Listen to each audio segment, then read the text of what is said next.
Hello and welcome to the CFC Talk podcast. 2-0 the scoreline tonight against Liverpool. First home defeat. I think it's in 14 games. As well as that, we've got the usual hosts, Alex and Amart, with us, and then Maria, a guest, joining us tonight. Hello and welcome. Hi, everyone. Thanks for having me here. I'm sure it will be amazing to have a conversation with you tonight. But with that being said, welcome, Amart. Yeah, same. It's always a pleasure for me to be here. Always, I enjoy doing it. So always. I mean, it's always fun to have you. You know, we've had so many errors before every podcast. But Alex, welcome as well. Hello, great to be on. And it's always so much fun recording these. Yeah, Isn't it fun recording the intros? It is. Yeah, I do. That's the best part, sure. It's been 9 podcasts or 10 podcasts, and we still struggle to find the timings. But Mohammad, you're asking each of us for our welcome message, though. So you're bringing about good change. Anyways, talking points for today's podcast. Firstly, the transfer updates. Not a lot, just Mendy. Of course, we know why. And if you don't know, then I don't know where you're living. We heard from Maria, her internet's bad, but I mean, if you don't know about Kepa, then tough luck. And then we're going to be going over the ratings for the Chelsea versus Liverpool overall ratings, and then after that going into the player ratings and then explaining each and every single player. Of course, Kepa being the mastermind behind all that. And then the performance and just the positives and negatives from the Liverpool game, and then Frank Lampard's team selections. Callum Hudson-Odoi, that's going to be one of the biggest hot topics right now for Chelsea, but answering fan questions as well. This is something we've added in, and tonight Maria will be answering your questions as well. But firstly, your team ratings, Maria, starting with you. Okay, so I'm going to go with a 6, and I think I'm going to go with a 6 just because I think that it's mainly individual mistakes and not necessarily overall team performance that was bad. So yeah, basically that's it. Yeah, I think that's generous, but you know, I'll take it. Amart, your predictions. Your your ratings. No problem. Yeah, like I'm also going to go with the 6 because I didn't see anything that would warrant them to have a 7 from me or anything above a 6. So I'm also going to go with a 6 rating for me. Alex, what about you? I think you can't really give anything higher than 6, considering we didn't score any goals and we lost 2-0. So, but at the same time, we did defend well, and we kind of lost basically due to some individual errors. And there were some good performances throughout the team. So I think 6 is a good rating. 6 from all three. If you all give them a 5, you know, I think that's a fair way to put it. You know, we could have done better. We could have taken a few better decisions, but it is what it is. It's all happened. We're here to discuss it. And then, you know, it's all about that. But going into the details a bit of the team, you know, we started off pretty slow, if I can remember. And I remember within 3 to 4 minutes, we were getting pressed by Liverpool. As soon as we would come out to attack, we had to play a pass back into defense, and we would have Firmino, Salah, and Mane all three running at the defenders. And Maria, do you think we coped with that pressure early on? And we talk about the first half, you know, we played really well, and it seemed like we would at least get a point or even win the game. But do you think we handled that press early on really well? Actually, I'm going to say yes. I think the main issue that I had with the first half is that we didn't have too many forward passes, and it was mainly, attacking issues. But defensively, I think we kind of handled that press pretty well. Defenders were here.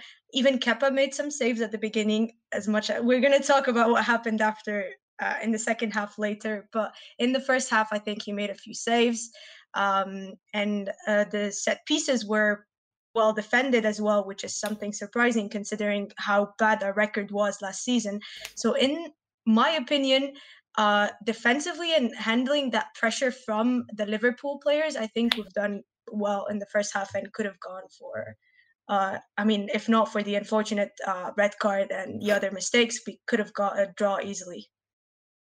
I think when we speak about Kepa, I feel like I could do a whole hour, 2 hour episode on Kepa and his performance tonight, but we'll keep that to the side, and I'll try and constrict myself to as much as little as possible. But yeah, Alex, the long balls, we saw quite a lot of long balls being played to Havertz, and I'm not gonna lie, a few times I looked at those balls and I was like, no way Havertz gonna get that, and then I see Havertz and he's on top of it and he handles it really well. But how does he perform in that right wing position? I know we subbed him off at halftime, but do we see him playing in that position anymore, or does Lampard say, all right, you come back into the midfield? I'm not so sure how Lampard plans to use him, but I mean, at least at the start of the game, it did look like Havertz was being used a bit more centrally than in the Brighton game. So I was happy to see that. But he's shown in Germany that he can be prolific from the right wing position and from the striker position. So, I'm not surprised that he's being used there. But as the weeks go on and we get our last signings back from injury, then I do expect him to be moved further back to the midfield. Well, and that's one of the three. So you'd probably from this lineup, you'd probably take out Jorginho. You play Kovacic and Kante in the pivot with Havertz just in front of them. So yeah, I expect Havertz to be moved back into the midfield once we get all our injured players back. Yeah, and when we talk about the defense and how we dealt with the high press, N'Golo Conte comes up as a very, very major part of that discussion. Amart, there was a lot of times that Kante had to track back, get the ball, and just try and create open space for Chelsea players to pass it up to him and maybe create a chance in attack.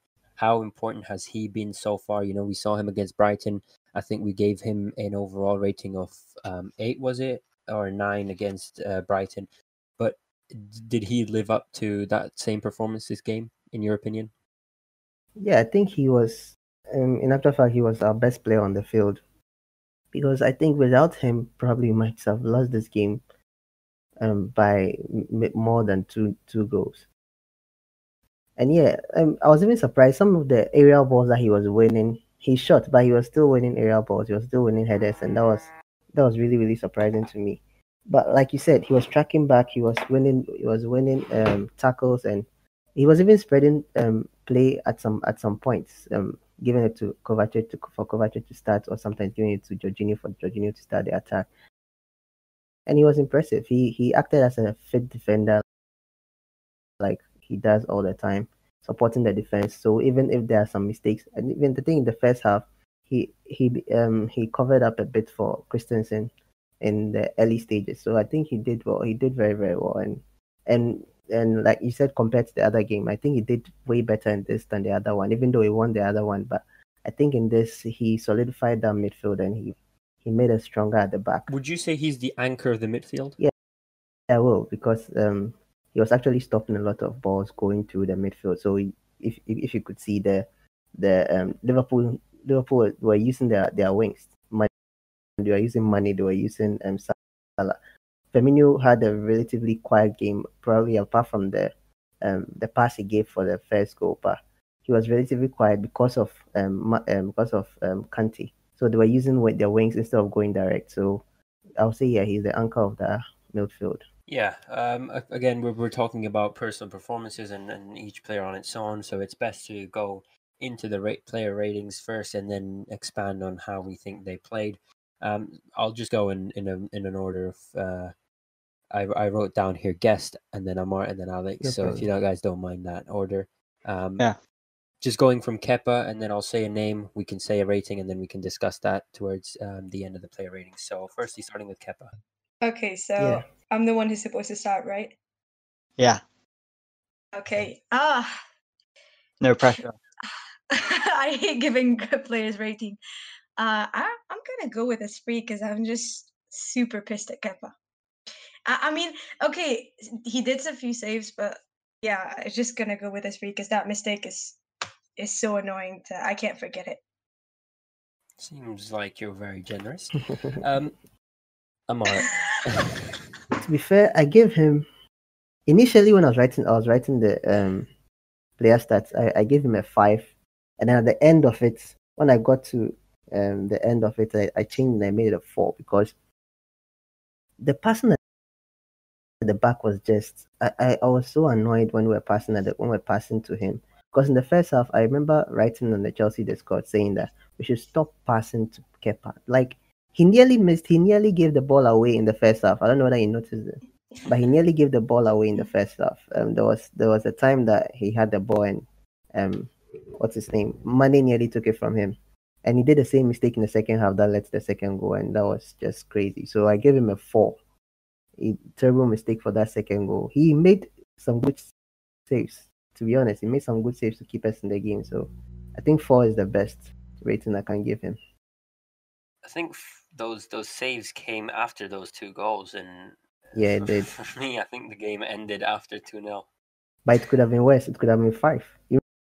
Yeah, that's very true. Alex. Remember I told you in the morning that I had a feeling that we'll win by 5 goals. I was way off. Only way off. I joke. Not only did we lose, but we didn't even score a goal. Yeah. Also, one thing, just before I ask, do we want to talk about? Should we talk about Mendy, like just before we do the fan questions? Yeah. I thought I was going to do it at the end. Oh, okay, sure. Never mind. Yeah, we'll do it at the end. Yeah, but yeah, we can do that before. Yeah. Okay. And then my rating for Kepa, yeah, I'll agree with Amart. I agree, but basically, I would say if I was going to justify, I'd say exactly what Amart said. But also, I thought Kepa. I mean, normally you don't really see much of his long passing, but I thought his mid to long range passing was actually, other than the stupid short pass for the goal, for the second goal, I thought his mid range passing was actually quite good, considering we don't really see it that often. So that's a positive, and it makes some good saves. But yeah, at the end of the day, he essentially killed the game off for us by making that mistake when you're a red card goal down. You can't afford to do it. So yeah, 4. Yeah, you guys are very generous with the ratings. I straight up gave him a 0. Straight up 0. Oh my god. That's harsh. No, That's come harsh. on. No, That's okay. harsh. I'll justify it. Give it 1. Give it 1. Come on. There's only one I'll player justify. earned a 0 in Chelsea football card in the past 5 years, and it's not Kepa. I'll justify it, but if you guys think it's not a valid point, then I'll change my rating. But we're 1-0 down, and yes, it's disappointing to go 1-0 down when there's a red card. You almost lose all hope in winning, and you're just there thinking, oh, a draw here is the way to go. And even after the red card, when it was 0-0, you're still like, okay, a draw is needed. But when that second goal, when he made that error and that second goal went in, I was like, okay, like he has, I even said it on Twitter. I said he has no control over the ball. He doesn't understand the situation. He knows, okay, yes, he's been making errors in every game. He's not confident enough, and he's trying his best. We saw Czech even try and train him. He got the Chelsea kit on and everything at Cobham the other day. But at the end of it, when you're in a situation where you're 1-0 down, you got to clear your lines. You can't search for players. You have to shoot it out. It's as simple as that. You can't wait for Zuma. You can't wait for Tomori or someone to make space where you're going to get the opportunity to pass it on. You have to clear your lines, because you're in your mind, you're like, if we go 2-0 down, that's game over. 1-0 down, you still have a chance. And yes, we did get a chance where Jorginho did get a penalty.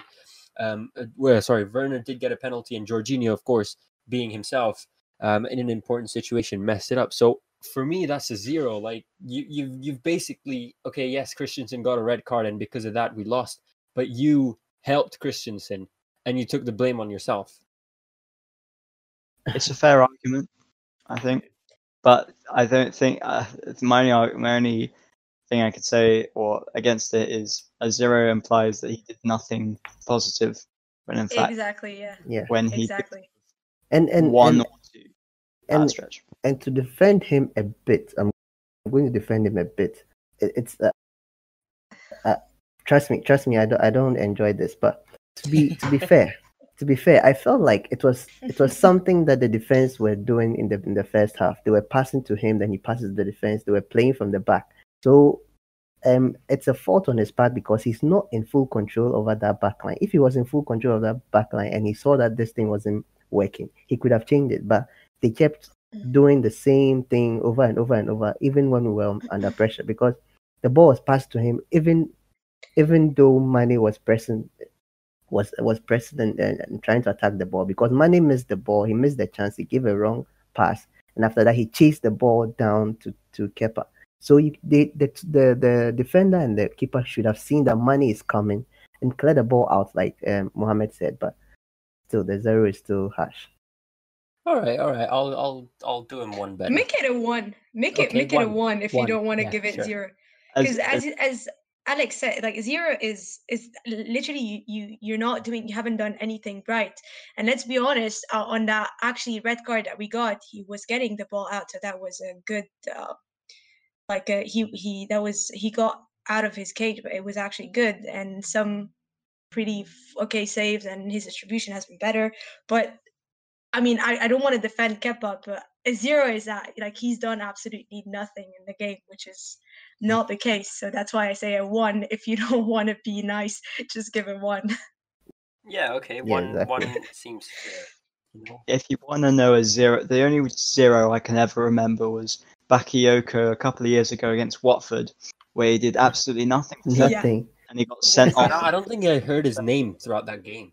Yeah, Yeah. I 30 think minutes. I think he was the last player to get a red card for Chelsea in the Premier League Yeah, before before today. So yeah. And that's not, he was a 0 because he literally did nothing, got himself sent off after 30 minutes, and we lost the game for 1. and we lost. That's a 0. Kepa at least did some good things. But let's move on to some. Let's go through. Come on. I think Alex realizes that we're never gonna get Away from- the debate ended with Kepa. Yeah, I know. Yeah. I think one day Kepa's gonna be sat on the bench and we'll still be debating on him. Like, why was he sat like with his legs crossed? Like, we'll find a reason to talk about him. But yeah, Reece James, right back. Oh, look, I'm gonna give him a. Yeah, it's complicated. I'm gonna give him a 5, honestly, because in my opinion, he was at fault during the goal because he was marking Mane, and unfortunately, it was a bad marking for the first goal. So I'm just gonna stick with a 5, but I think offensively, you know, I mean, we weren't great offensively, but it wasn't his fault. It's just for the goal because I saw him trying to mark Mane and he failed with that. So just gonna go with a 5. Yeah, fair enough. I mean, I didn't see him help out during that, and there were a few situations where he looked lost. But Amart. Yeah. I gave him a 5.5 because I felt like going forward he was great. Going forward he was really great. He was pushing. I don't think he gave a successful cross in the whole game. I don't remember him doing that, but I saw him running down the wings a lot and linking up with the other players. But defensively, I think he always lost the battle when he came with Mane. When he came face to face with Mane, he always lost that battle because Mane. I don't remember seeing Mane dispossessed once by Reece in the whole game because Mane was so strong for him. I think that so he was too difficult for him to handle. So I gave him a 5.5. Did well, but he couldn't I feel like Dave would have done better with Mane. But Dave as an Aspilicueta, we all know that. So Yeah. he would have done he would have done better with Mane, but Reece did a good job, but like his mistake led to that goal. He couldn't mark Mane very well, so I give him a 5.5. Very, very precise by Amart. But Alex, He didn't really do much offensively, and he was kind of at fault for the second goal. But yeah, so I think a 5.5 is pretty fair. I don't remember any good. I don't really remember any good crosses that he put in, but there probably wasn't. Perhaps if we had Giroud in or someone more of a target man in the box, then he would have someone to aim at. But he didn't really have anyone to aim at in the box. Plus, we didn't really have that many chances to get crosses in. So it was just more of a game suited for Asby, I think, a right back. But so yeah, a 5.5 is fair. But then again, also, now I take back what I said about about starting Asby over him. He had to start because of his amazing performance against Brighton. But yeah, 5.5 is fair, I think. Yeah. I'll get back to the point where you said Aspi. Reece James should have started because of his performance, but my rating for James, I gave him a 6. I think was it after those 2 goals, and I think I'm being a bit generous here, but because after those 2 goals, he really switched on for some reason, and I saw him, and every time Mane would make a run towards the 70th and 80th minute, he would genuinely go after him. And there were a few times where he actually won the battle. He didn't actually win the battle kind of thing, but he just threw the ball out for the corner, or he at least didn't let Mane drive in. So I would give him a 6. It's a bit generous. But going back to Alex's point about James starting over Aspi this game because of his performance, Maria, do you think Lampard now needs to look at it in a way where, hey, I don't think James is going to be able to defend against, let's say we're playing Liverpool tomorrow, and Lampard has to go, Asby's more experienced, he's going to be better playing against Mane rather than James, but James had a better performance the last game. But who should I pick then? I think, yeah, definitely. Like, it's understandable when a manager comes and he's like, okay, you know what? He played an amazing game last. It's actually probably more the fans that are going to come and say, okay, because this player played an amazing game last game, and now he's actually like, he needs to play this time. Everyone was amazed by Reece James last time, and so they're like, okay, he should play now because we want to see the same performance. But I think, as Alex said, it's. In those kind of games, you need someone more experienced like Aspi. Now, I don't know if Aspi was fit, and I don't know if Lampard played him because he didn't play him because he wasn't 100% fit or something. But I personally would have played Aspi, maybe at least both of them, one on the left, one on the right, if not, because I think that we needed this kind of experience against Mane, and he's come up against Mane. He's come up against Mane so many times, and it's only a manager that can actually put himself, into the game and think about the team that you have up front and change his tactics and rotate depending on which player is the right back going to face. If that player is actually Mane is a world class player, you need someone that can handle Mane, and I think Reece James was a bit inexperienced for that. But yeah, usually it's the manager that knows that, he needs to not just look at the performance of a player, but also at if that player can do it in the next game in the tactics that we want to play. Yeah, makes a lot of sense, but I don't want to even say his name. Someone else? I'm not so sure. Do you Alonso? I guess. Oh no, Christensen. Go on, Mohammed. Alex, you can start. You can start with that one. Since you're the one who remembered his name, you can start with that one. Yeah. All right. I'll give it a go. 3. Okay. 3. Nothing more, nothing less. You can say how harsh I was on this, but I'm not changing this. Like That's fair. I was so disappointed seeing that red card. Like I was, like why? You're doing so well. I would have. I even said this on the last podcast. Yes, we need to make a statement, but if we are getting outdone by Liverpool, we need to sit back and say, "Hey, 1 point is enough from this game." Like, no need to rush into things. And Frank Lampard even said this is like pre-season for him because of the fact that he still is making his players gel in. And really disappointed to see how Christensen handled that situation. You know, I think Kepa was going to get the ball if Mane made that run, but I would have hoped that Christensen didn't do that. But yeah, I'll give him a 3. Maria? Look, honestly, serious question. Actually players, do they trust Kepa? Because I don't know if they trust Kepa, honestly.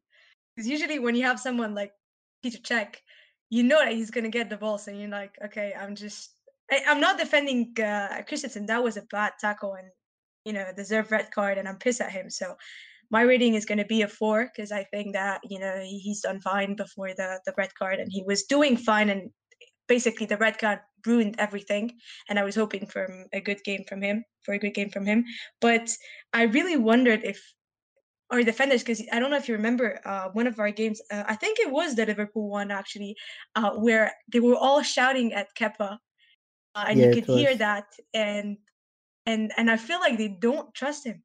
Like if it were another goalkeeper playing that, getting that ball, they would have trusted him and let that ball go. I think, I don't know. Were you guys watching the match without the crowd sounds today? Yeah, I was. I Yeah, think yeah. going to the point Maria made about players not trusting Kepa, did anyone see the free kick that Trent Alexander-Arnold had, and he was trying to get his wall sorted, and he shouted Werner like 10 times. He shouted Alonso's name so many times, but they wouldn't listen to him, and that comes into the factor like, yes, Kepa is not trusted by the players, but if Kepa isn't able to tell the players where to stand in a free kick, is it Kepa's fault or is that the player's fault, Alex?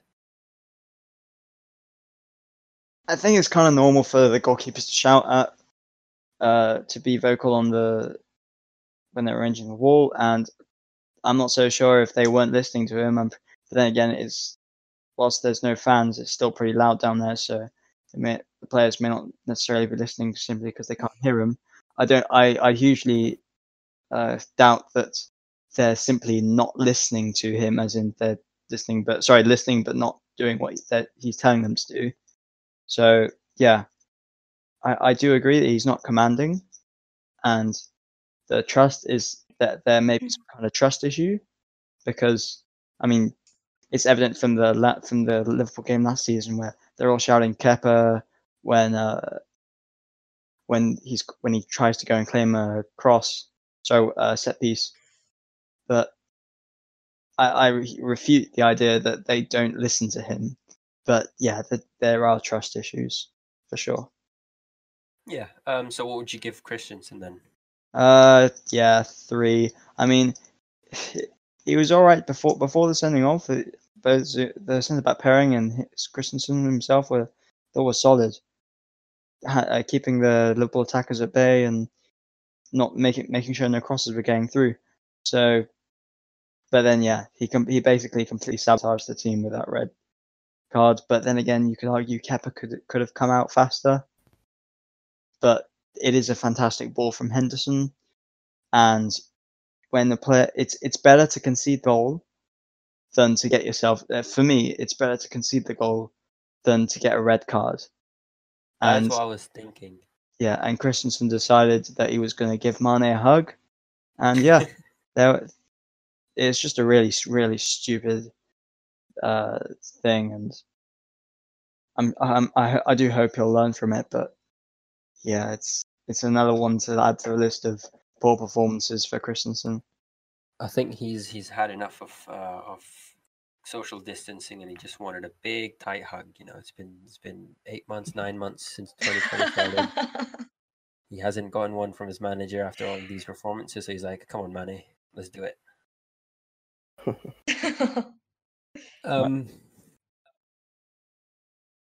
Amart, your rating for Christensen? You guys think that was a hug? That was a full body slam. That's what he did. That wasn't a hug. That was a body slam. here. That's a body slam. That wasn't a hug. I don't know.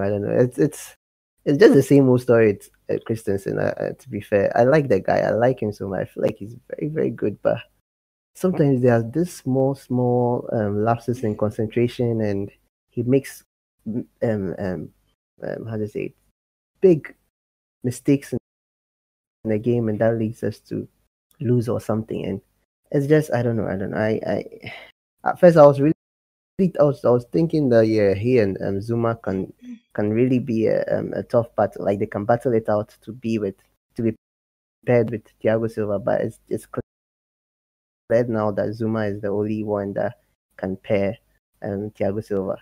So I gave him a 4 because he did very well until that time, but that mistake, and like Alex said, it's far better to concede because when you concede and you're still 11 against 11, there's still a chance for you to come back. There's still a chance for you to win or even draw. But if you go out with that red card, I don't know, it's just crazy. So I give him a 4. Yeah, so overall, it's ranging towards a 3 and a 4, but the other center back, the only defender I thought was good towards the game, in today's game, Kurt Zouma. Man, he was good. Look, I'm gonna give him a solid 7. I don't know if that's generous or not, but honestly, I'm super happy with Zuma's performances since the restart because last season, the restart, and now this season as well. He's been very solid, and I think there's no better center back to partner with Thiago Silva for now. And I hope something's going to come from this partnership. I really hope something solid, and we finally have a good defense. He was everywhere, cross on set pieces, tackling everything. He was really good, honestly. Yeah, I fully agree. I'm gonna go 9 on this one. I know it's a lot generous than it should be, but yeah. Okay. Look at the other, like, okay. Well, you put him give around. okay. I think you have the highest ratings and the lowest ratings in the same. Yeah, I went all out. Thing. But I'll explain this. To be honest, if you're surrounded by Kepa, Christensen, and was it Alonso? Yeah, Alonso. So you're gonna have a knock-on effect. But Zuma did not let that come into his factor. And every time we saw Firmino making a run, Zuma was sure to block it down. But yeah, there were instances where Firmino had the edge over him. But it happens in football. That's how you get goals, and that's where you have to analyze it and say, hey, this is where we got wrong. Next time we need to improve that. But Zuma really looks like he's improving. And yes, 9 is a bit too generous, maybe an 8 or 9. But I'll give him a 9 tonight after looking at the whole performance that we had today. But yeah, I prefer not to speak after this. So, Amart. Yeah, I know. I know what you're doing because I feel like you've taken the rating that you're supposed to give to Kepa and you added it to what Zuma because you are sympathizing with Zuma because he has to deal with Kepa. So, but I gave 3 players. I think my highest rating was 7. I gave 3 players a 7, and Zuma was one of them because I feel like he was really, really solid at the back. To be fair, I didn't even see. I don't think Firmino and Salah really had a good game. They did okay, but I don't think they had a good game because of in part because of what's his name, Zuma. So yeah, I gave him a 7 because I felt like it was solid. He wiped out Firmino and Mane in some instances, and I think that was great. He made some really, really crucial challenges in the middle. It got to a point, it felt like the Liverpool players were having fun in our penalty box. They were passing balls left and right in our penalty box, and most of the time Zuma was the one who got the ball out of that play. So I gave him a 7 because I was very, very impressed. And like Maria said, he's the only one now that I can clearly say that he has to partner with Thiago. No, not Christensen, not him. So yeah, I give him a 7. So he's averaging an 8 right now. But Alex, you could change that. Welcome to the CFC Reaction Podcast. No, this is the Zuma's a 7. considering what he had around him, and he was just really, really solid. Barely made a mistake. Pretty much stopped every single thing that Trent put into the box. And yeah, so I'm really, really happy with him. And just past couple of months, he's really, like most of our centre backs, they have their purple patches where they'll play well for like 6 or 7, or Kristen's case, a couple of games, but they'll really going tomorrow. They'll play well for like the other purple patch of 5 or 6 or 7 games, and then they'll go back to being being not very good. But Zuma's been consistently fantastic for months now, really, and yeah, so I'm really happy with him. And today was no different. Just usual solid Zuma. 7. Yeah, so quite high rating. I think he's probably going to be one of the highest rated players for today's performances in terms of today's performances. But Alonso, whoa. Where do I start? There's you know, I'll let you guys have the opportunity on this one. Go ahead. Oh, sorry. Okay. Sorry. Never mind. Go ahead. Alex, go ahead. Okay, thanks. I'm gonna go with a 4.5 because, to be honest, it was the usual. You know, whenever we lose, normally Alonso is at the center, is not so far from one of our reasons. He's not so far away from our list of why we lost this game or something. He's always off. He just seems to be, whenever we lose, he's always exposed. He's always taken advantage of because of his poor pace and just lack of defensive awareness. And today was no different. For the second goal, he was just pure ball watching. They played a 1-2 around him, and he was none the wiser. So, and then just lets Firmino play a 1-2, and they bypass him. It's just he makes the rest of the defenders' lives way harder, and I cannot wait for Ben Chilwell to come back.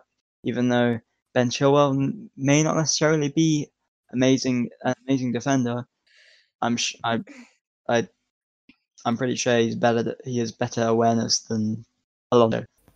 But yeah, a really bad day for Alonso today, and it seems with Alonso it's either we hail him as the best left wing back in the world, or he has games like this where he just gets exploited, and today was the latter.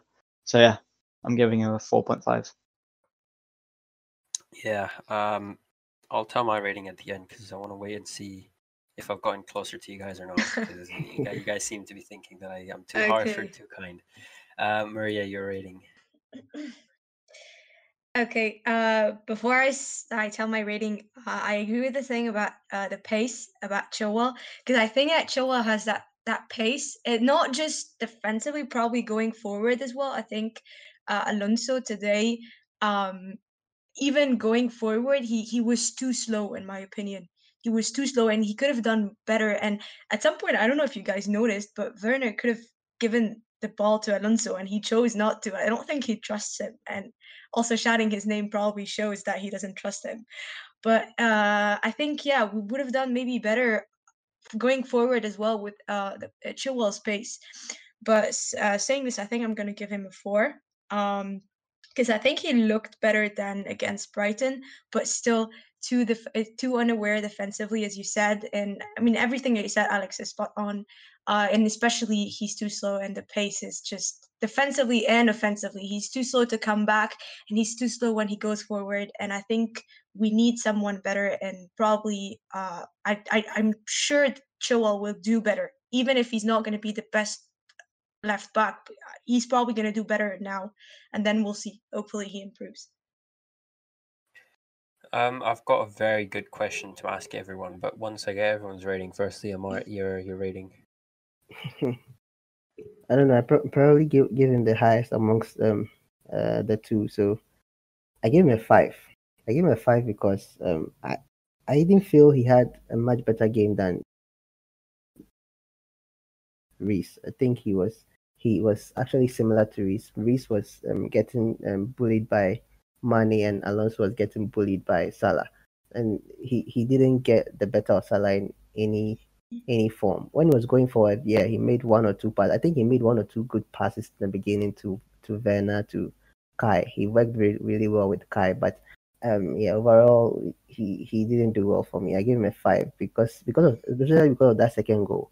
The way Firmino gave a 1-2 around him and he was just standing there, he didn't move. It was really annoying.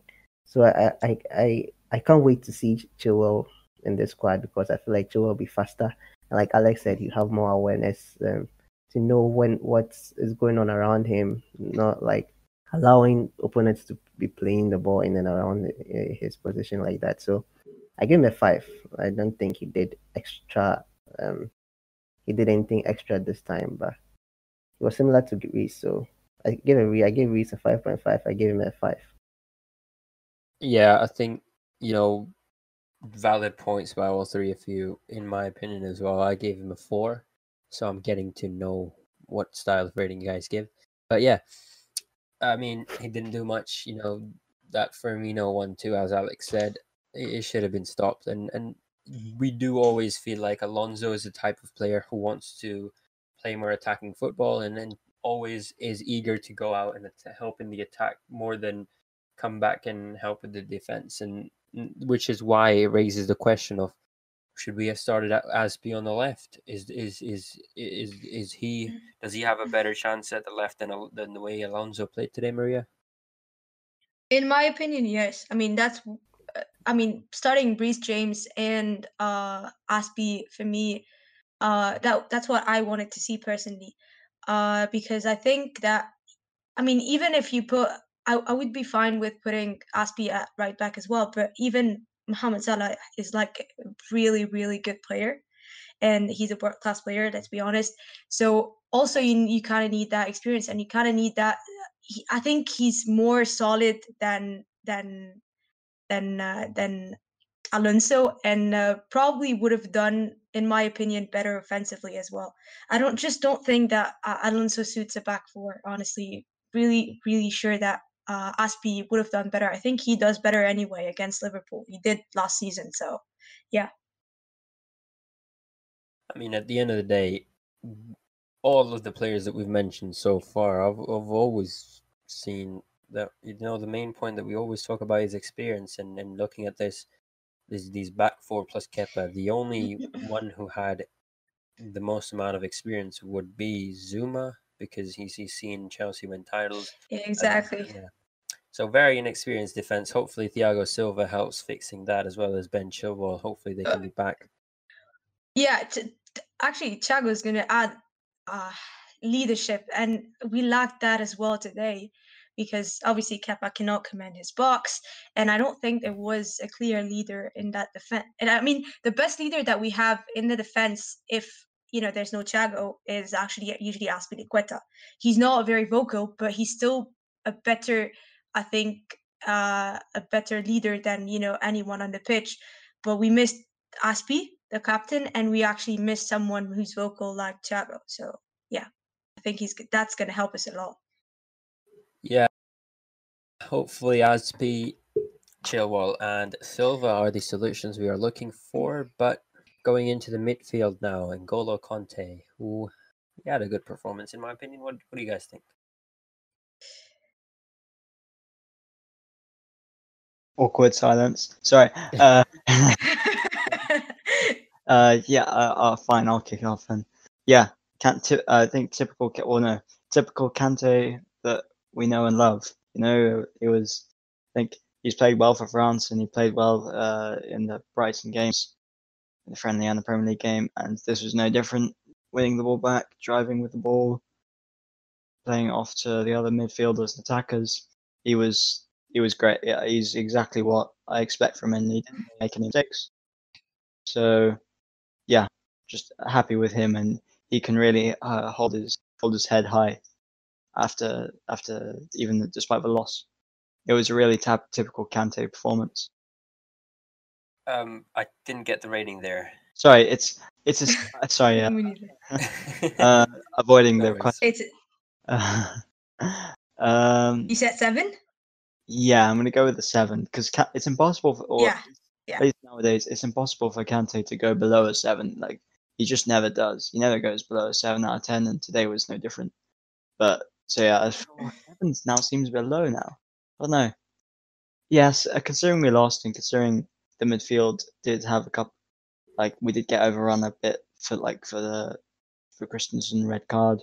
I'll go with the 7. 7 seems fair. Same as Zuma because both were but both were really both were impressive. So 7 is fair for Kante. Yeah, yeah. I think Maria was gonna agree with Alex as well. I Yeah. think Kante is my favorite player. Like you talked about his games with France, Mount is and gonna be heartbroken right now. stop. Actually, Kante's always been my favorite player, but I mean, once Kante leaves, it's gonna be Mount, obviously. But Kante is just because I'm super biased because I'm actually French, so I support the French team, and I watch all their games. So as you said, he had some pretty good games with France, and I see that all the time, like literally all the time, and I'm so impressed. In a double pivot, he's excellent, especially alongside Pogba or even alongside Matic when he was. And I'm happy to see that form back. You know, people wanted to sell him, and it's just you can't sell you need to manage your world class player, but you can't sell him. He's too precious in that team. And I'm gonna give him a 7 as well because I'm not gonna go above 7 for anyone in that team today. But honestly, he was really solid and he was everywhere, defensively, even offensively. I mean, okay, he's not the best passer, and sometimes he had to go for back passes and kill a bit the game, which is normal because we don't ask that from him, but still went forward a bit. And I like when he has that freedom. He has this, even with France, he's more disciplined with France, but he still has a bit of freedom. And that's what I like seeing from him, honestly. Yeah, I think Kante is one of those people where even if you put him in goal, he'll happily put on the gloves and say, "Hey, I'm going to do a better job than Kepa." Definitely. Huge fan. Yeah, Amart, your rating for Kante? Yeah, he was one of the players that got my highest ratings, so I gave him 7. I think he was really solid. Like the same point they said, he was really solid. He was winning balls, like I said in the beginning. He was winning aerial balls and stuff like that, and he really surprised me in this year because we all know the Kante. We know what to expect from Kante, but you see sometimes because of the fitness, we aren't really sure the kind of Kante we'll get. But it looks like he's now 100% fit. No signs of injuries anywhere, and he was just everywhere because he was really we are saying the team was good overall, but I feel like Kante was the reason why the team was good overall because he was really stopping a lot of attacks from happening down the middle, not the wings necessarily, but down the middle. He was stopping a lot of attacks, and like Maria said, he had a kind of like a free roam role to play in this game, so he was kind of everywhere and he was helping the attack at the same time helping the defense as well. So like for me, he was very solid. So I give him a 7. Yeah, I was a bit generous on that one. Don't worry, I didn't give him a 9. Gave him an 8. I think he fully deserves it. It's fair. I think it's really fair. It was typical Kante. Yeah, he did his job. Yeah, I wouldn't mind raising mine to an 8. We talked about this. I mean, we said Kante, how good Kante was when Liverpool was pressing us, and he was the space finder. He was how we got the ball from defense, broke their press, and then got them into long balls into Werner and Havertz. So yeah, he played really well. I think without him, we would have probably conceded a few more goals.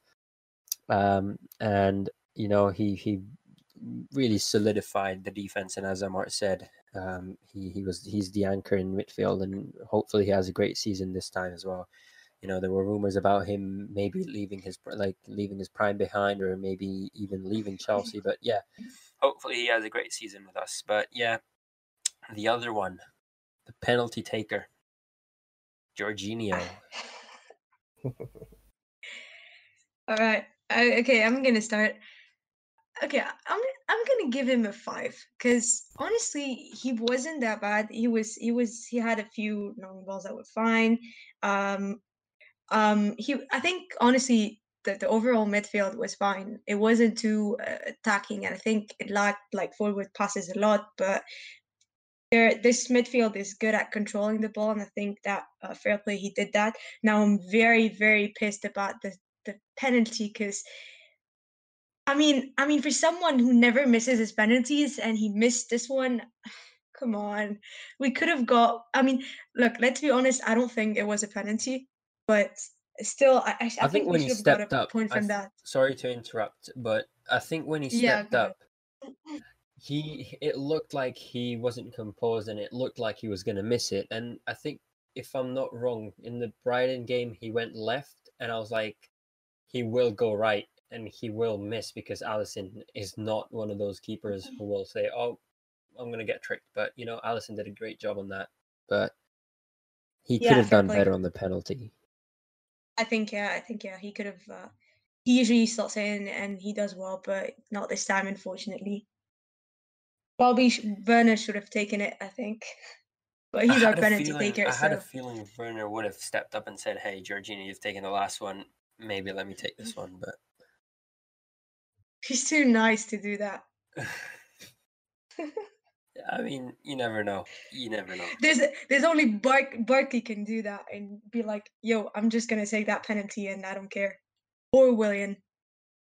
Like, if I Yeah. had to base Barkley and Kepa's career at Chelsea, I would say that ego that he had, was it the Man City game against in Carabao Cup final, where he didn't want to come off, Yeah. and then Barkley, that penalty which he butchered after Against 5. Valencia. Those two would be their highlights of the season, or not even the season, their career at Chelsea. Sorry, but Amart, your rating for Jorginho? Where's Amart? There he is. Go on, Amart. Hello, Amart. You got this. Hello. Sorry. Yep. Hello. Yes. We can hear you. Everything just disconnected. Everything that just disconnected on my laptop, so I had to reconnect. We can hear you now. So Yeah, It's all good. It's all good. repeat the question, please. Yep, I'll do that. 5 for Jorginho is pretty much a fair judgment, but Amart, your rating for Jorginho? I give him 6, to be fair, because I felt like, yeah, he was. Yeah, that's generous. Yeah, it's very very generous. Even looking at it right now, I'm kind of reconsidering, but I'm going to stick with a 6 because I feel like he was still good leading to that penalty, and I felt like that penalty. You know what? If I had a direct line to Lampard, I'll tell him that, you know what, anybody who wins a penalty should take the penalty, because I don't feel like Jorginho, because I knew one day this Jorginho penalty will be saved. I knew one day to happen because I felt like a lot of the keepers were gradually getting used to that kind of penalty, because now Bruno also does the same thing, and then Jorginho does the same thing, and they beat keepers a lot. So definitely keepers will study their penalties and learn how to save them. There was this issue. I don't want to go far back, but when Hazard started playing for us, he also had a particular way he took penalties. He had a cool, nonchalant way of taking penalties, and when keepers started saving it, he started smashing it into the net. So definitely somebody would have figured it by now. So the penalty, like Mohammed said, I also didn't think he was fully confident when he did that.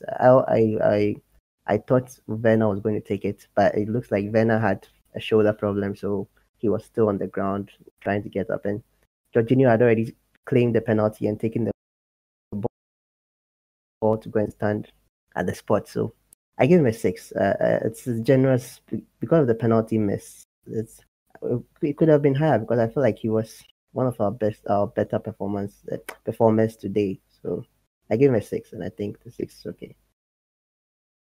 Yeah, so 6 and a 5. Alex, what have you got? This is a tough one because I didn't really. I mean, normally when I give Jorginho a good rating, it's because he's played some good progressive passes and good final third passes, and maybe and then you throw in a penalty or two. But I didn't really see anything from him today that was anything to write home about. If I'm honest, he made a couple of tackles. He was, but I mean, he did make a couple of tackles, but yeah, still, it's at the end of the day, he's the designated penalty taker for a reason, and like last week, the pressure wasn't. I can't remember if the Jorginho penalty last week was the first goal or the second goal. It was the first one, I think. The first Fair one. enough. So fair enough that like when the pressure was on, he delivered then. But in these games, you do need him to deliver, and the penalty just wasn't in the corner enough. So, and like the other said, it's the great goalkeepers of the world right now, Alisson, Edison. They've figured Jorginho out. They just don't commit, and yeah. So I remember Edison did the same in the Carabao Cup final. He didn't move, and then Jorginho would just put it slightly to the keeper's right or slightly to the keeper's left, and it's just an easy save. So yeah, that was a really decisive moment, and that will influence my rating. And yeah, there was nothing. I did make some tackles, but yeah, didn't really do anything much. There was that noticeable for me. And I'm normally a big advocate for Jorginho, so yeah, it's just nothing to write home about. So I'll give him a 5 again. So I think the fair rating to give Jorginho is 5 because I've given him that as well. I think Amart it was probably more generous than me on this one, which is quite surprising. But yeah, overall, even if you exclude the penalty, and where I look at it in a way is, even if he scored that penalty, we would have maybe raised the rating by 1 because as a footballer, you're not given a lot of credit for scoring a penalty, especially if you're Bruno Fernandes. So as in the case of Jorginho, yes, you will get a lot of stick. You'll get more stick if you miss a penalty than praise if you score a penalty. But it's fair to say, even if you exclude the penalty, there wasn't a big performance put by Jorginho, and it was nothing noticeable, and nothing that you would say, wow, that's out of the ordinary, like Kante, like Zuma. And Yeah. I'm trying to search for more players, but I can't find any. Kepa? Nope. Actually, it wasn't. Yeah, it wasn't bad. It wasn't good. You know, it was okay. It wasn't special, but it wasn't bad either. So that's why a 5 is just fair. By the way, did you guys know that it was his 100th appearance? I had no idea. Yeah, it was. For Chelsea. I think the commentator said it in the beginning of the I don't game. know how he made 100. Sorry. But yeah, that's it's was it 100 in Premier League or 100 in total? No, I think it was 100 I think in total. total. No way, Premier League. I don't think so. Because I think he's been here for 2 it seasons. was in And total. he didn't play all the total. games last season. Yeah. So It's impressive. it's in total. I'm glad. I mean, he got the captaincy too for it. So I was before the game started, I was proud of the captaincy for that game. But yeah, time flies. He's been there. What 2 years now. But yeah, he didn't. It wasn't anything to write home about. Yeah, fair to say he'll get a rating of 7 as an average. But Kovacic, the third one, he's back from his suspension, and I think was it with Jam we did the pre-match against Brighton, and I think all 4 of us forgot that Kovacic was suspended, and we all put him in our predicted lineups. Yeah, that was I can't believe none of us, not even a single one of us, pointed it out. That was so funny. Yeah. Let's just blame Jam for that. I think he was coming up with nicknames and we just got lost. Yeah, that's basically what that podcast was about. But Maria Kovacic. Oh, I'm gonna give him a 6 because he had a few. Actually, I don't know if between a 5.5 and 6 actually, because he had a few good moments. I think like sometimes we saw Kovacic being good, but it's not the Kovacic that I see usually. I think that he started well and then he slowly died out. I think, in my opinion, but yeah, I'm still gonna stick with 6. He was fine in my opinion. He actually had good moments. Yeah, fair rating in my opinion as well. I would have gone with 5, and yes, he could have done better. And I think we can say these are a bit harsh ratings at times, but it's because when such a team like Liverpool press, your midfield and attack shrinks, and they have to track back, go forward, track back, and which results to them not creating enough chances in the attacking positions, which Kovacic specializes in, and that's why we didn't see the best of Kovacic today. But yeah, 5 in my opinion. But Amart, your rating? Yeah, I also gave him a 6 because like same with Jorginho, they were good. They had some small lapses and they had some small mistakes they missed.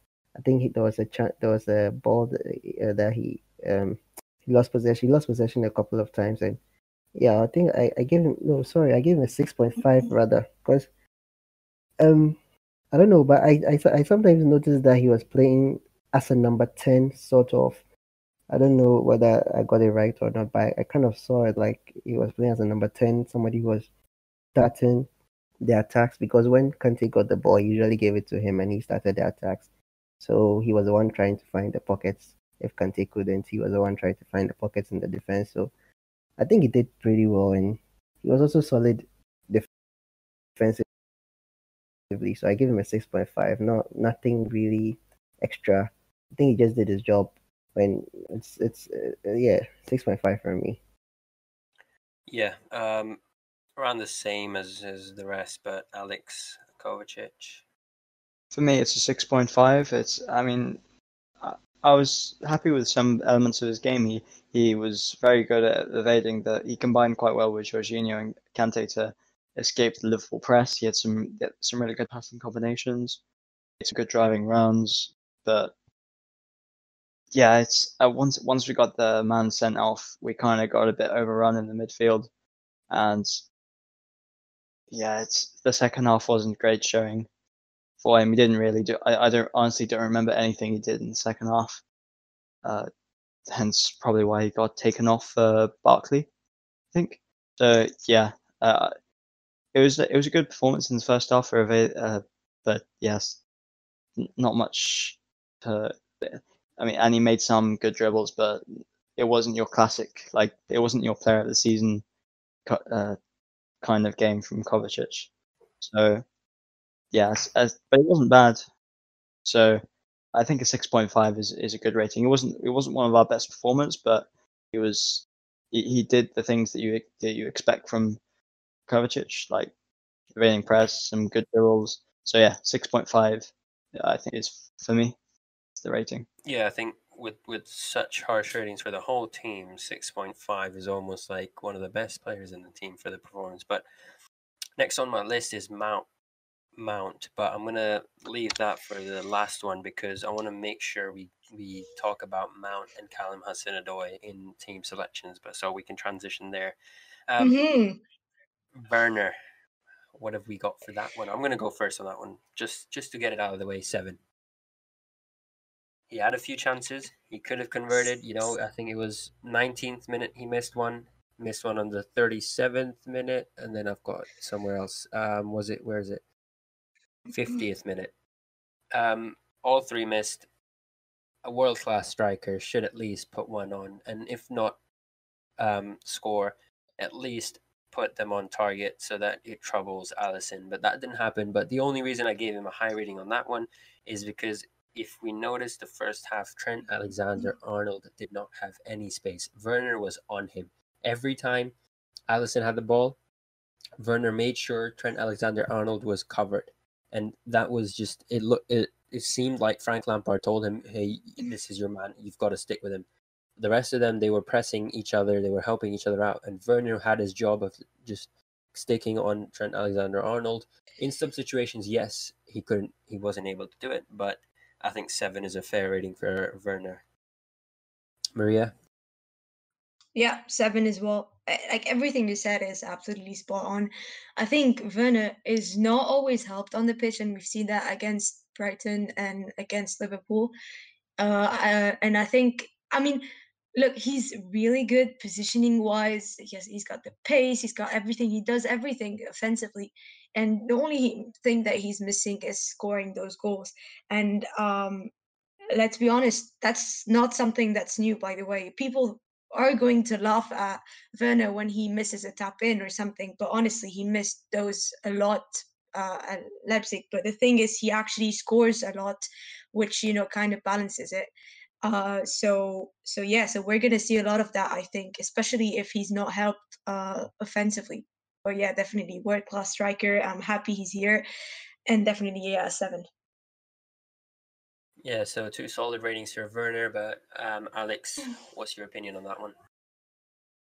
Oof. I'm torn between giving him the same rating as Zuma or maybe a 7.5. I think I'm going to go with a 7.5 because I generally like he will give a problem to any team in world football with his pace and just how direct he is. He did so well to win the penalty, just gliding past people. He's too fast. He is genuinely too fast for he was too fast for that Liverpool team. He's just he was so positive. And whilst he went close a couple of times with his shots, he could have done better, but he's just his positivity really brightened up our attack and won the penalty, of course. But sadly we didn't. Still gets me that we didn't we didn't score that pen. But yeah, he's so positive, and I'm gonna go with. No, I'll go with the 7. I'll go with the 7 because he did not score and he came close with some shots, but he was so positive, and he's just going to be so huge for he's not going to be Hazard style, but he's definitely going to be one of our main players for this season. So yeah, 7 is my rating. Hopefully that is true, alongside many of our signings. But Amart, your opinions on Havertz's performance? Havertz? Oh, sorry, Havertz. Werner. Oh, Havertz, Werner. Yeah, I gave him a 7, to be honest. I think he was really, really sharp and he worked really hard in the game. I don't know. I'm just a big fan of attackers who work extra hard, even if they don't have the ball. They still offer a lot on the field. That's why I'm a big fan of Mount as well. Because I feel like even though Timo didn't have the ball especially after the red card, it didn't look like he had the ball a lot, but he was still working hard. He was still coming into the midfield to win possession and take it out and start attacking plays. So I gave him, like I said, I think he was really sharp. I think he suffered a lot because Fabinho marked him really, really well. I think Fabinho had a great game today, and to be fair, when I saw that he was paired with Van Dijk, I thought Werner might get an easy game today, but I was totally wrong because Fabinho was very, very good. He did very, very well. He stopped Werner a couple of times, and yeah, and I think Werner was also great. When Werner was up against Trent, most of the times he was able to win those challenges. But when he was up against Fabinho got the better of him almost every time. And Werner also suffered a bit because I felt like the long balls that were coming to him, he wasn't really prepared to take them on because he was up against Van Dijk also whenever there was a long ball. And I feel like Giroud might have been better in a situation like that. But overall, he worked hard. He did very well in the game. Even with the penalty, he still took the shot even when he was going down. And I like that about players. I like that about Pulisic. I like that about him. I like that about Mount. I like it when they work very hard, even though they are going down, they still try, they still do well, and they still try to make the most out of whatever situation that they find themselves in. And like I said, the previous one, he's very fast, but in some moments, I don't see the pace. I'm not going to use it as a criticism against him, but there's sometimes I don't see the pace, and it shocks me at times. But he's getting used to the game. He's getting used to the league. I'm hoping that in the future he might get more confident and that we all know and love. So I give him a 7. Yeah, I think we need to give players who have just signed and who haven't played in the Premier League a bit of time and to come into the Premier League and put their mark on. And it hopefully goes the same way with Havertz as well. But going into Havertz's rating, Alex, what would you give him? Oh, this is really tough, especially after not hearing that after I'm going first. Put you on the spot there. Yeah. I didn't. I know it's tough. Yeah, especially when he got hooked off after 45 minutes, and for me didn't really do too much. Yeah, I remember he made some smart pass, There's one. for sure. There's one that was amazing. It was to, I think, to Mount. I think Mount. Yeah. And then Mount passed it to Kante. To Kante. Kante, I don't know. Kante, Yeah. But this one at the beginning, yeah. But yeah, like he had some good moments like that. But then I think just the red card kind of just forced Lampard's hand, and it made sense to take him off for sure. So yeah, he really did not get much of an opportunity. He had some good moments, but just not enough to really have an effect on the game. Remember, he's literally been a Chelsea player he got announced 2 weeks and 2 days ago, I think. Yeah. And he's been training for probably like a week or so, like a week. So I'm really not expecting any big things from it, as long as he's not putting disaster classes out every single week, which he isn't. Then I've got no problem with him just biding his time, just getting used to the pace of the Premier League. And yeah, so I'll give him a 6 just because. No. This is hard because Jorginho. I can't give Jorginho a 5 when he didn't. I guess then again he did miss the penalty. Yeah, I'll give Havertz a 6 because he didn't really do too much wrong. I don't think made some smart moves, but then just unluckily got taken off because of the circumstances. So yeah, I'll give him a 6. Yeah, I went with a 6 as well. I think I agree totally with what you said. You know, he still needs a few more games to say that he can become a regular 7 and above rating player, and you know, hopefully, I think today was a wrong game to judge everyone. You know, it's the second game of the season. We're playing against the champions, and most of our players have just come in, and we didn't have preseason. But yeah, you know, Havertz hopefully improves over time. Hopefully, we can rate him 7 or above every game, which would be amazing. But Maria, your rating for Kovacic? No, for Havertz. for Havertz. Yeah. Sorry, I'm gonna it's give 1 him. in the morning, so apologize. I'm gonna give him a 5.5. Can you guys just give me 1 second because my No brother worries. is super No annoying worries. and he's just knocking on the door. Sorry guys, my bad. No There worries. was just some issue. Anyway, okay, so Havertz. I'm gonna go with a it's tough. 5.5. I'm not gonna give him a 6. Because look, Wow. I'm very. It's not that bad. Come on, it's just 0.5 less than 6. Yeah, I mean, 6 doesn't sound as harsh as 5.5. The thing is, I'm actually hesitating between a 5.5 and a 6, but I'm trying to base that based on the other players that I rated, and I think that it's not I mean, I think that he was played mainly as a lot of as a false nine, I think, and it wasn't maybe he kept changing it. Against Brighton, he was more in the midfield, and now he's more as a false nine. So we have this problem with rotations. I think it's not necessarily his fault that he wasn't, and add to that the fact that he needs to obviously get used to playing with that team, get some chemistry with the players, and get used to playing in the Premier League because it needs some pace and physicality and everything. But I think that overall he looked a bit better, and with like the pass that we talked about and some good passes, as you guys said. And I think he's just going to improve. It's good signs.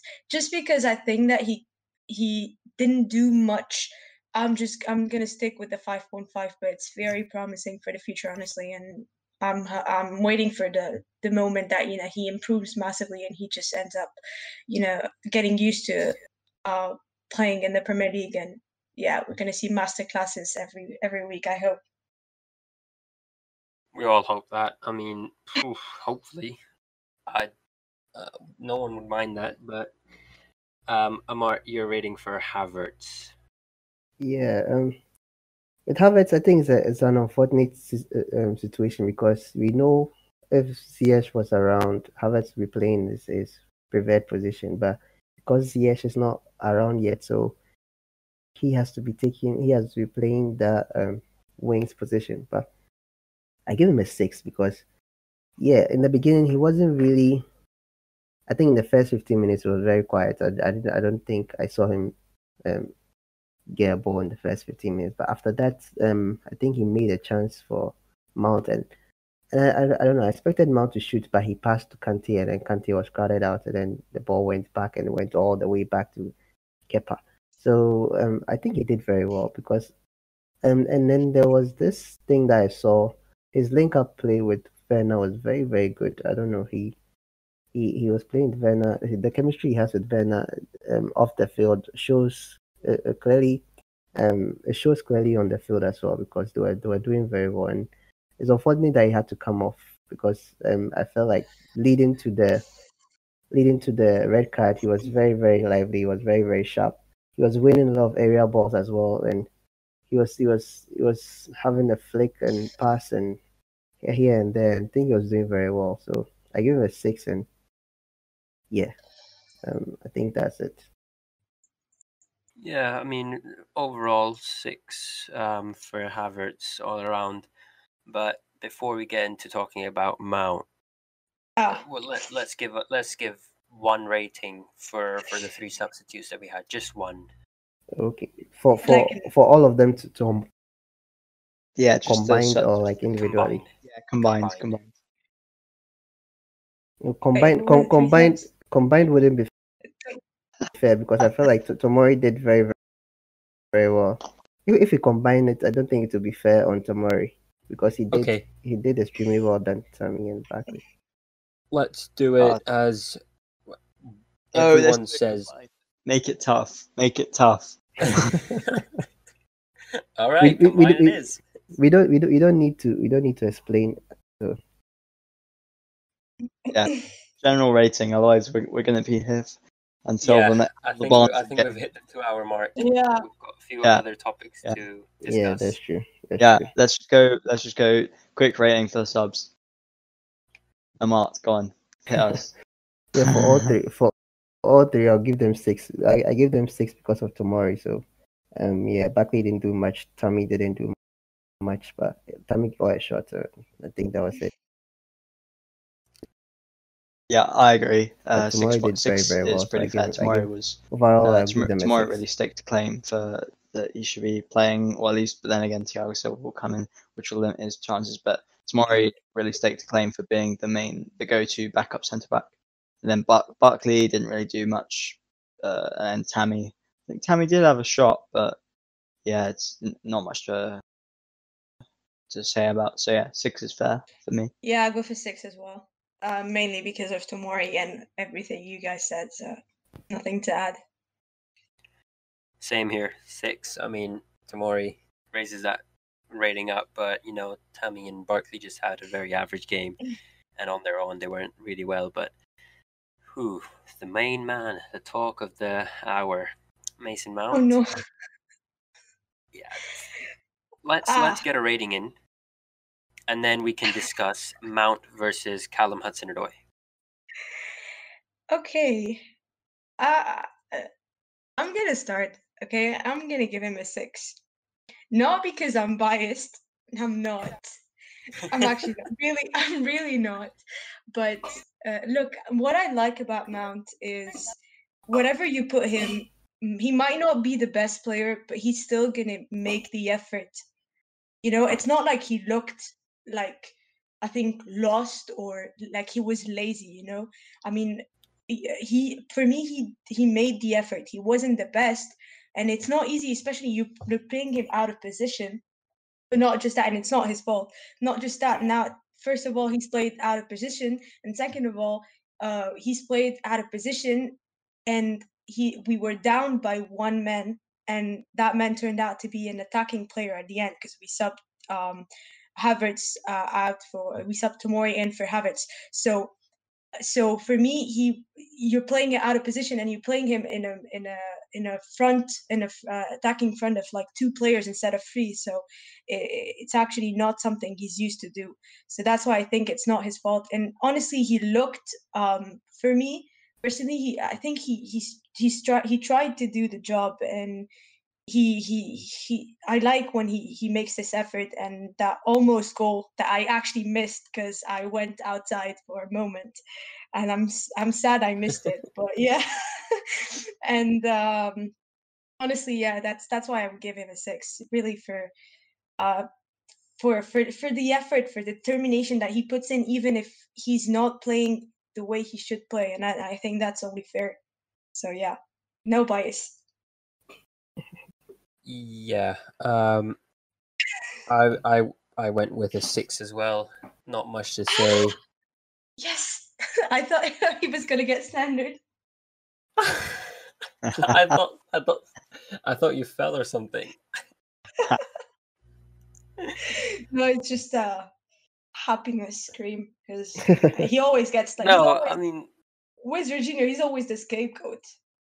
Like, look, he was playing outside of his position, so that's why I'm giving him a 6. Maybe if this was his performance in a midfield, I would have probably gone lower. But yeah, he deserves a 6 because he's playing. Yeah, he deserves playing. He deserves that because he's playing out of position. Not much to say as well against. Yeah. I think, guys, you've got pressure on you. Maria won't let you go under a 6. So let's see what your ratings are. Yeah, to be honest, I also gave him a 6 because I absolutely love Mount. I won't lie. I feel like he gets too much hate on social media, and he doesn't deserve it because he works really, really hard. Even last season, do you remember? Even he was kind of like second in line to have that Player of the Season award. It means he did excellently well last season. I don't know why. I know people are hating on him because Odoi isn't starting, but I feel like some of the work he did today, I don't think we would have seen it from Odoi.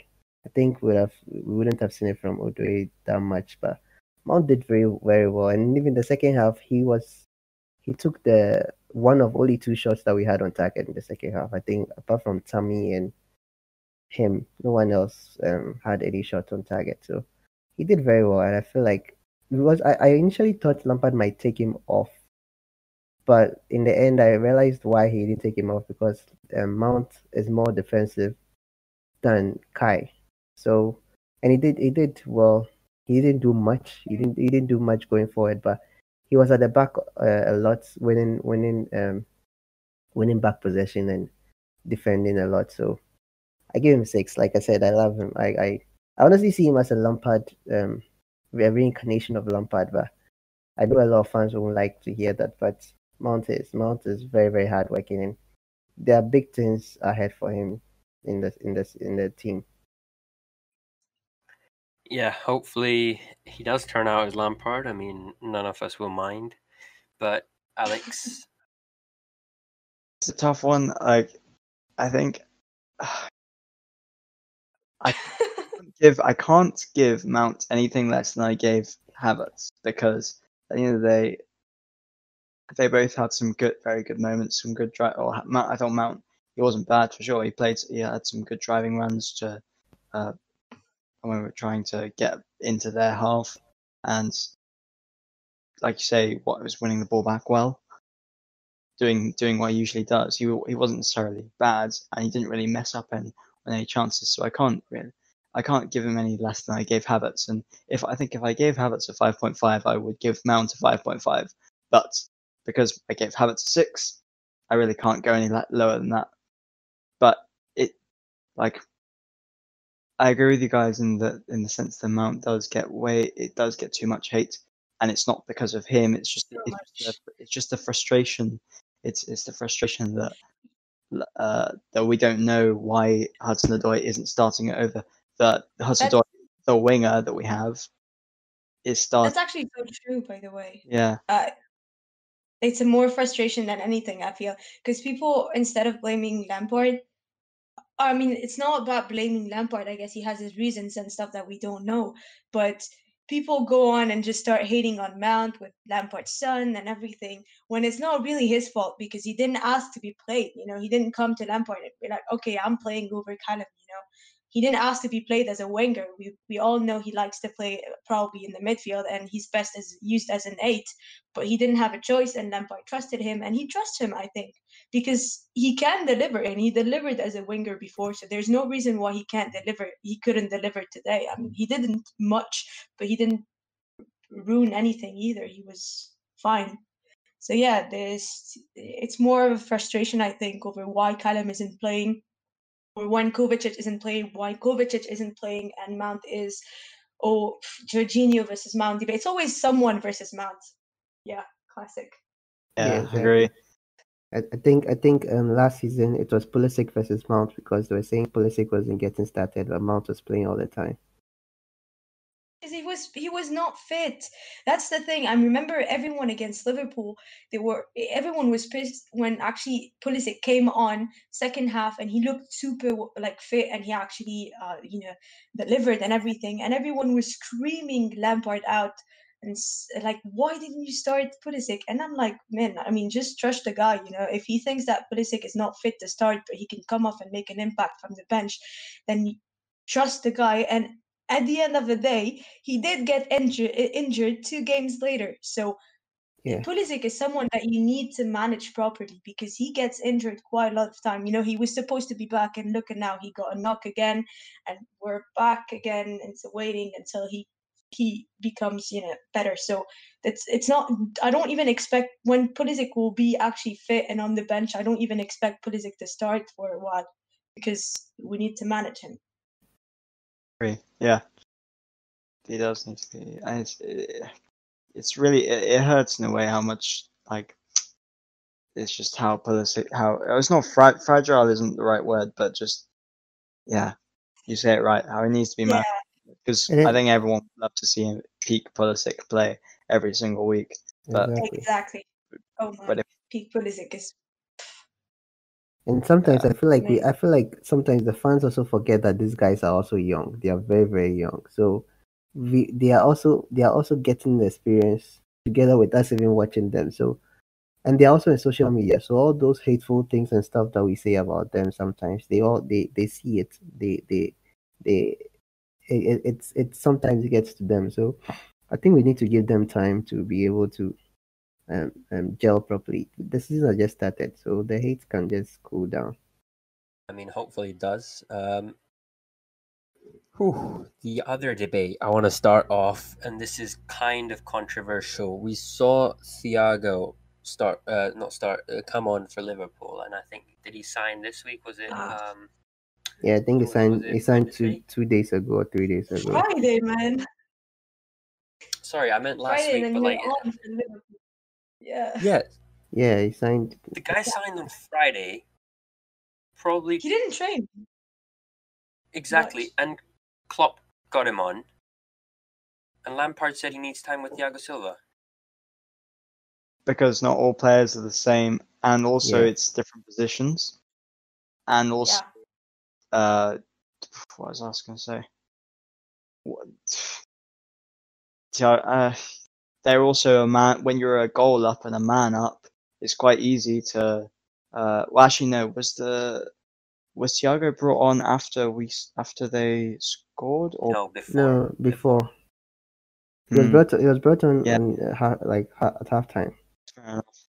To be Even fair, if it was after, sorry, I'm gonna go on a bit of a rant here, but even if it was after the goal, if Thiago Silva was playing, and Lampard did say in his press conference, Thiago Silva's trained for 3 days, 4 days.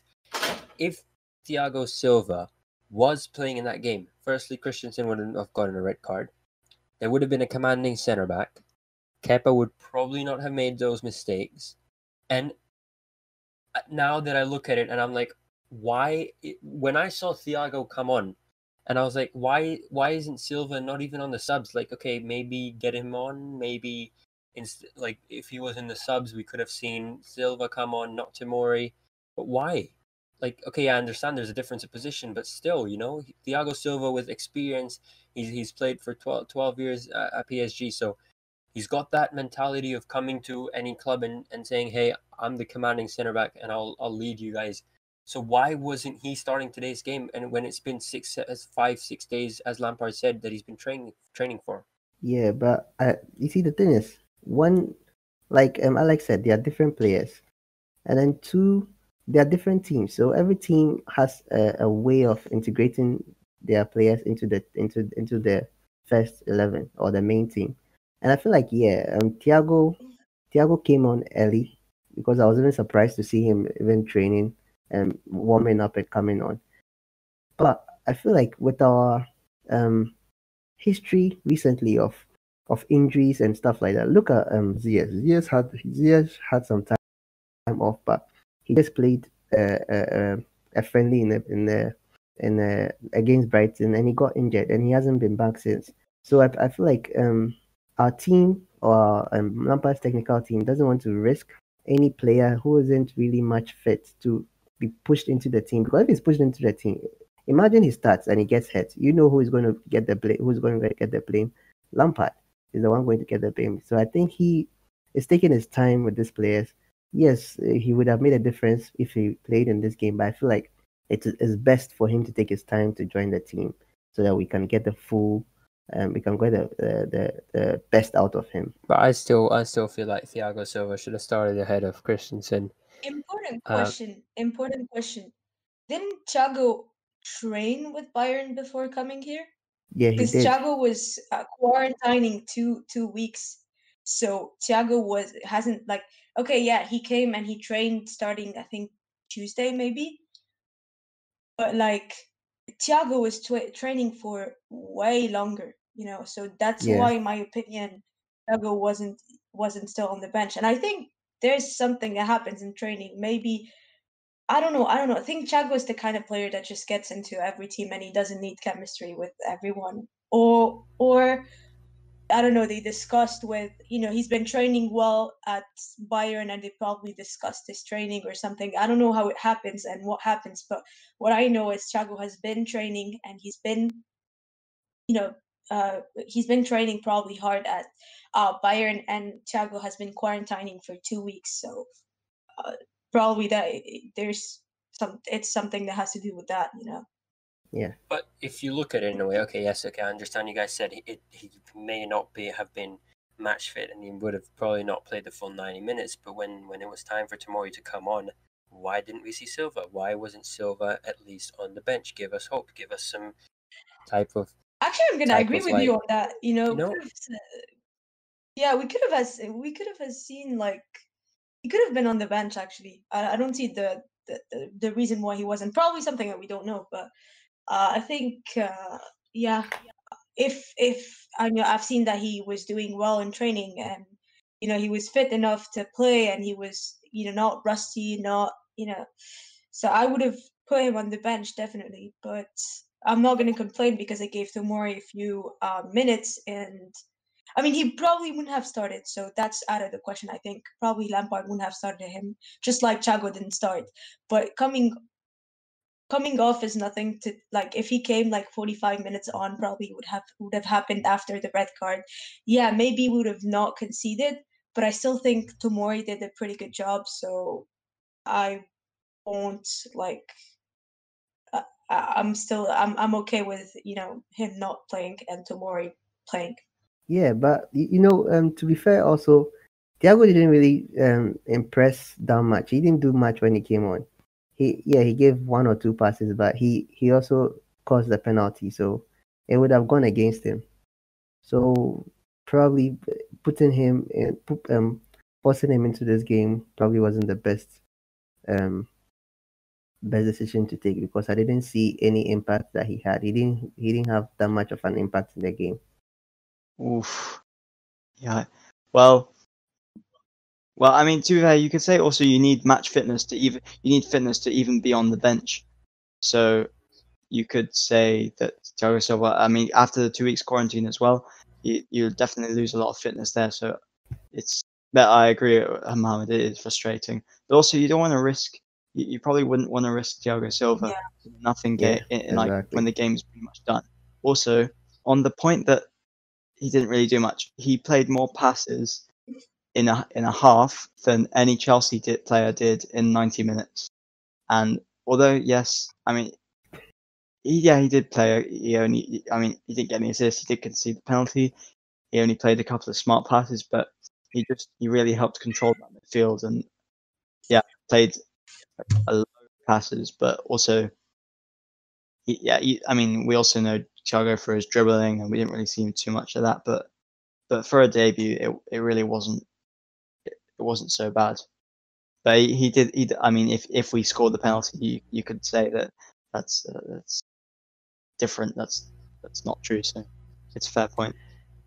Yeah.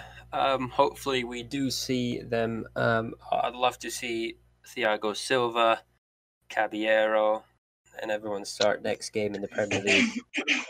Maybe get No Kepa Kepa. against Barnsley. Yeah, no I think Kepa. Kepa can play against Barnsley. Yeah. I think Lampard said Caballero will play.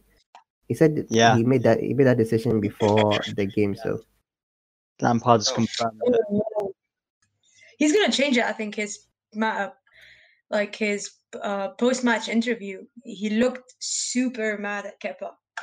I can't blame him, honestly. yeah, I wouldn't be surprised if he went in the dressing room and he was like, Kepa, I need you out of here in the next month before the transfer window closes. And is that better be announced. is that what you wish happened, or is that what you're saying happened? Definitely what he wishes. It is my wish. It is Frank Lampard's command. It is Marina's job. It is Abramovich's wallet. I don't care how it happens. It needs to happen. If we have Kepa, we're going to be fighting for relegation with West Ham. That's one for the tweet quotes in a couple of days. Right. Should we answer? Talking about goalkeepers. Sorry, Maria, go on. Sorry. Yeah, we were talking about goalkeepers. So I just need Mendy signed, man. Announce, my bad. Please. I need a goalkeeper that can just save everything. I don't know if he's gonna save everything, but whatever. I'm hopeless. I think he'll do better than Kepa. Surely. Yeah, he will. You know the situation is bad if Czech trains you and you still do that. There's nothing you can do.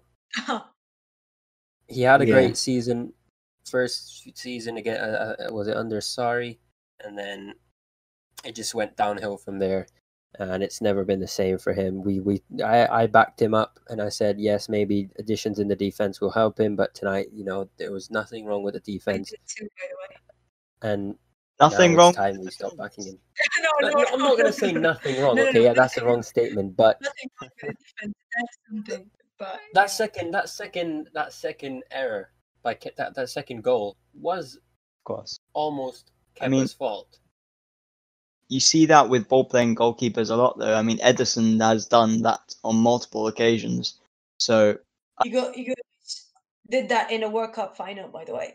I mean, I hate. I don't want to defend Kepa, but just saying, he did it in a World Cup final. So there's that. Karius did it in a Champions League final as well. But yeah, they're just gonna go and say women do that. I don't know if you guys saw the tweet about Aston Villa goalkeeper, and then they said, yeah, we're better than women, and I'm like, just literally anyone does that. It just happens so often. Yeah, exactly. It is what it is. Hopefully we do improve. I'm going to cut everyone short there before this discussion goes too long. Just the fan questions. I've got a few. Firstly, when is Mount going to reply to you? That's one of the questions. Maria, I hope. Look. I'm gonna tell you. Actually, I have a bet with Yahya. Like, he said that he's doing a Billy Gilmore one, and he said like whoever loses that bet, and gets a reply. He doesn't get a reply before the other has to buy the third kit with and the thing is, I can't even buy the third kit because the situation in Lebanon is just you can't even use your credit card, so I need to win. So I'm hoping he can reply soon, because I don't want to lose, because I don't want to buy the third kit and I can't even buy it. So there's that. Mount, hopefully you're listening to this. Sure, he's one of our subscribers. Yeah, Please, yeah. I'm the biggest fan. Actually, maybe that goes to Alex Goldberg, but like, I can maybe be a he'll big send fan. over a third kit. You should try. Maybe. You should try and get in touch with Alex Goldberg, and he can just say how you absolutely have to win. And yeah, probably. he'll subscribe to his Byline podcast if you do it. He does it. Yeah, but sure, I just really want him to reply, man, or follow, or just give me a sign check, because I'm a huge fan. I don't know. There's something about Mount. I can be biased sometimes. I try not to be, but I just love him. I love the guy. He makes me love Chelsea even more. That passion. So yeah. Yeah, you can clearly see that he plays with a passion on his sleeve, because he really loves Chelsea. Mm-hmm. I think he's the true meaning of blue blood. Yeah, exactly. Exactly. Second question. I'm kind of gonna go through this quickly because there's two more, but they're almost similar. Tonight against Liverpool, should Barkley have started over Mount or Jorginho? No. No. Nope. Nope. I think I'm going to. For that. I think I'm going to go with Jam's response. Hell no. Jam said hell no. He said hell no to the third kit, and I'm going to use that response for this. Hell no. That's yeah. That's... The third question is, who do we think is going to be the starting three for Chelsea this season? The midfielders. I think it was midfielders. Midfield. Oh my. Maria, do you want Okay. put you on the spot here? That's actually. Yeah, that's actually my best friend, and probably wants to piss me off because he wants to see if I'm gonna be biased enough to put Mount in it or not. Actually, it depends. It depends how we're gonna play. Honestly, if it's a 4-2-3-1, then you're gonna play Kovac, Kanté, and then Havertz up front. Then if it's a 4-3-3, I'd rather see Mount as an 8. So it really depends on how Lampard wants to play in the future, and on. I'd like to see actually a midfield of Kovac, Kanté, and Havertz to see how it goes. If we're doing better offensively, if we're doing good defensively, and if that works, then I'll go with that, and I'll drop Mount. There's no problem about that. But yeah, I think it really depends on how Lampard wants to play. If he's gonna start with a 4-2-3-1, stick with that, or just switch to a 4-3-3 as we go on. So yeah. Yep, makes sense. Amart, Alex, you got the same ones? No problems with that. Yeah, I pretty much agree. Yeah. Exactly. I also agree with what she said. Yeah, like, I mean, when you play the 4-3, most of the time I imagine when we play the 4-3-3, we'll be going for much more of an attacking system. So, and Kovacic, whilst against Liverpool, I was 100%. I would always play him, but if you're playing against Brighton or our typical like games where we've lost before, like West Ham, Southampton, Bournemouth, or not Bournemouth anymore, but those kind of games, I'd definitely play Mount over Kovacic and in a Yeah. 3. But then against Bayern Munich, That's why I don't think there's a mix, like there's a fixed midfield. Probably Yeah. not going to happen, especially with the number of games that we have in 4 competitions, and then you have a tight schedule. So probably not going to have like a fixed midfield. Yeah, I think it will all be dependent on our opponents, how difficult the match will be or how difficult the game will be. Yeah.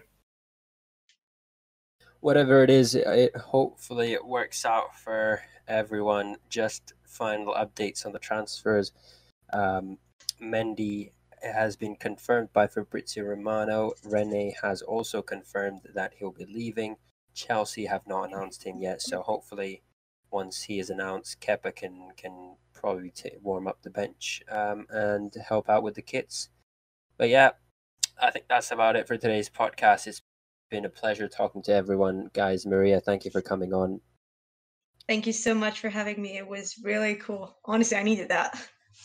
I think time flew by today. We've gone 2 hours and 15 minutes. We usually go for 45 to an hour podcasts after post match, but it is what it is. It was a fun chat. It was really good chat. As usual, thank you, Amart and Alex. Thank you, Mohammed. Thank you, Maria, and thank you, Amart, for getting. I think Amart, you initially messaged Maria about having her on. So you've been huge in getting guests on. So I can't thank you enough. Yeah, we don't talk about that enough. Yeah, it really needs to be said more. And yeah, thank you so much again, Maria, for spending. Thanks, guys. Honestly, to be on. I enjoyed this. I think we all needed to vent off a bit. Yeah, you need to vent and just talk about that. And it was a fun pod. Yeah.